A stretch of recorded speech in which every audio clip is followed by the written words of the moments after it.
आज नया टॉपिक हम लोग शुरू करने जा रहे हैं और टॉपिक का नाम है ऑप्शन एलिमिनेशन। ओके। हम्म। ऑप्शन एलिमिनेशन का मतलब क्या होता है, इसको मैं आपको थोड़ा समझाता हूं।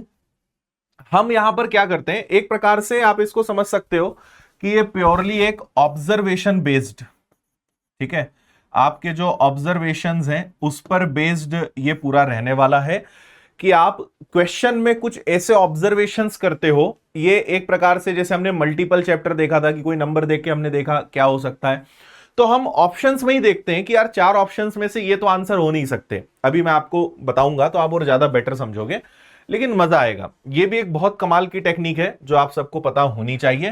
तो हम अपने ऑब्जर्वेशंस को मजबूत करेंगे।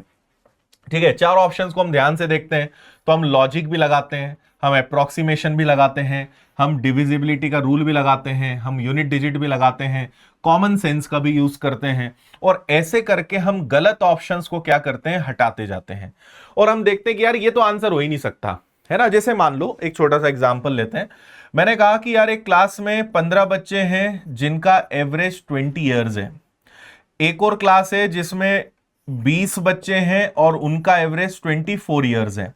ठीक है, अब आपके सामने चार ऑप्शंस हैं कि जब हम इन चारों बच्चों को एक साथ बिठाएंगे तो एवरेज क्या हो सकता है। 19 हो सकता है, 22 हो सकता है, 28 हो सकता है, या फिर 31 हो सकता है। ध्यान से मेरी बात सुनना, आपको एक बार में समझ में आ जाएगा कि यहां पे हम क्या कहना चाह रहे हैं, है ना। हमने क्या कहा कि एक क्लास में 15 बच्चे हैं, मान लीजिए 15 लड़के हैं और ये 20 लड़कियां हैं। इन 15 बच्चों का, 15 लड़कों का जो एज है वो एवरेज, औसत औसत जो है वो 20 ईयर्स है। इन 20 लड़कियों का एवरेज जो है वो क्या है, 24 ईयर्स है। अब जब मैं इन सभी को एक साथ बैठाने जाता हूं तो वहां पर उनका एवरेज क्या होगा। तो अब हमारे पास चार ऑप्शंस हैं, और अगर जैसा मैंने कहा कि अगर हमारे ऑब्जर्वेशंस अच्छे हैं, अगर हम प्रश्न में चीजों को ध्यान से देख पा रहे हैं, तो बिना सॉल्व करे आप इसका आंसर दे पाओगे। और ऐसे क्वेश्चंस आते हैं। हमें पता है कि भाई लड़कों का जो एवरेज है वो 20 है, लड़कियों का एवरेज 24 है। जब हम सबको एक साथ बिठाएंगे तो हमारा आंसर 20 से छोटा नहीं हो सकता और 24 से बड़ा नहीं हो सकता। 20 से छोटा नहीं, 24 से बड़ा नहीं, और 20 से छोटा और 24 से बड़ा, यानी 20 और 24 के बीच में एक ही आंसर है जो पॉसिबल है। ये मैंने जस्ट एक नंबर लिखा है, एग्जैक्ट आंसर 22 नहीं है, बस आपको मैं बताना चाह रहा हूं कि हम कैसे दिमाग लगाते हैं कि यार आंसर 20 से छोटा नहीं हो सकता, आंसर 24 से बड़ा नहीं हो सकता, एक ही ऑप्शन पॉसिबल है, दैट इज 22। सो ये जस्ट एक एग्जाम्पल था कि हम ऐसा सोच सकते हैं, ऐसा कर सकते हैं।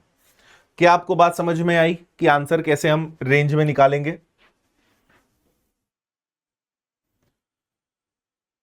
हाँ।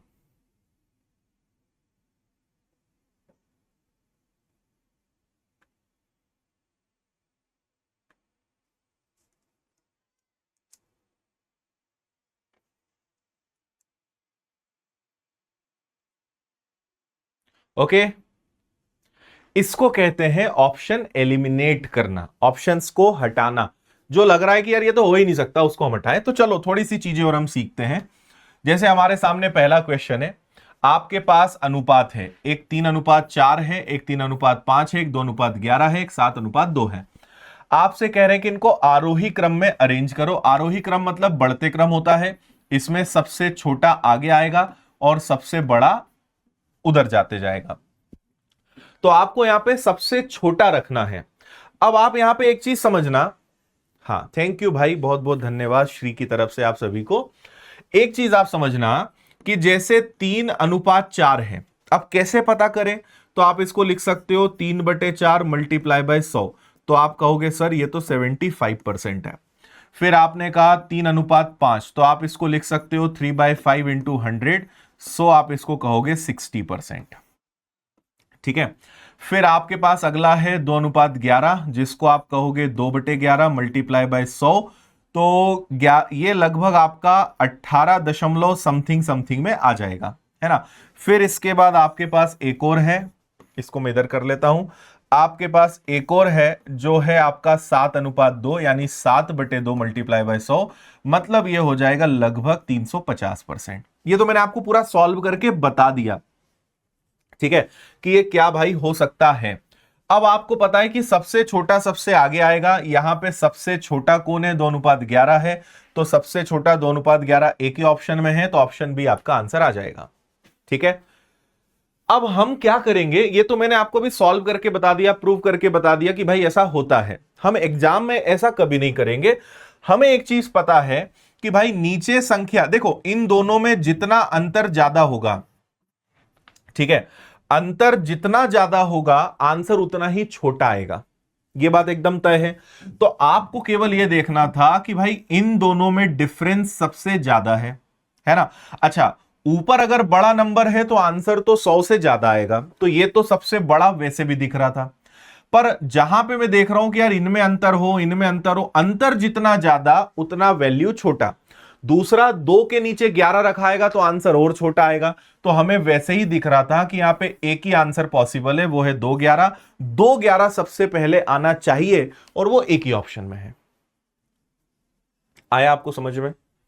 तो हर बार हम सॉल्व नहीं करेंगे, बस इस बार आपको मैं बता रहा हूं कि भाई ऐसा हमें ध्यान रखना है।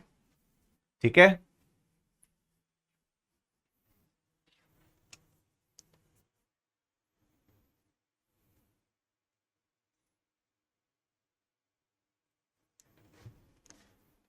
क्लियर?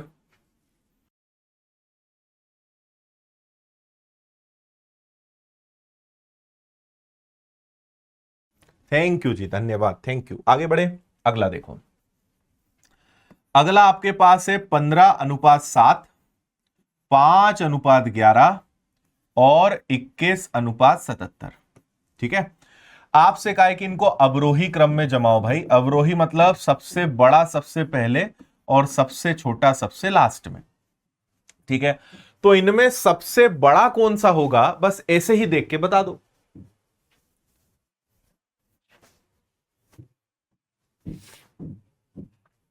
ठीक है, तो आप एक चीज समझना, मैंने अभी क्या कहा, अगर 15:7 है आप इसको 15/7 लिखोगे, ये 5/11 है ये।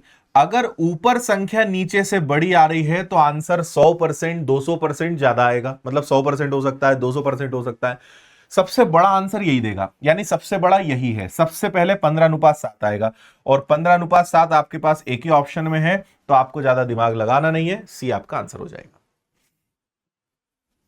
समझे? क्योंकि 15/7 इंटू 100 करोगे तो आपका आंसर 7×2 = 14, बचेगा 1 और 0, यानी 7 एकम 7, फिर 1 0, है ना, मतलब 211 दशमलव कुछ कुछ परसेंटेज के आसपास जाएगा। बाकी इन दोनों के आंसर 100 से नीचे ही आएंगे, क्योंकि ऊपर छोटी संख्या है, नीचे बड़ी संख्या है। अगर ऊपर बड़ी संख्या आ गई मतलब आंसर 100 के पार जाएगा, तो आपको सॉल्व करने की जरूरत नहीं थी।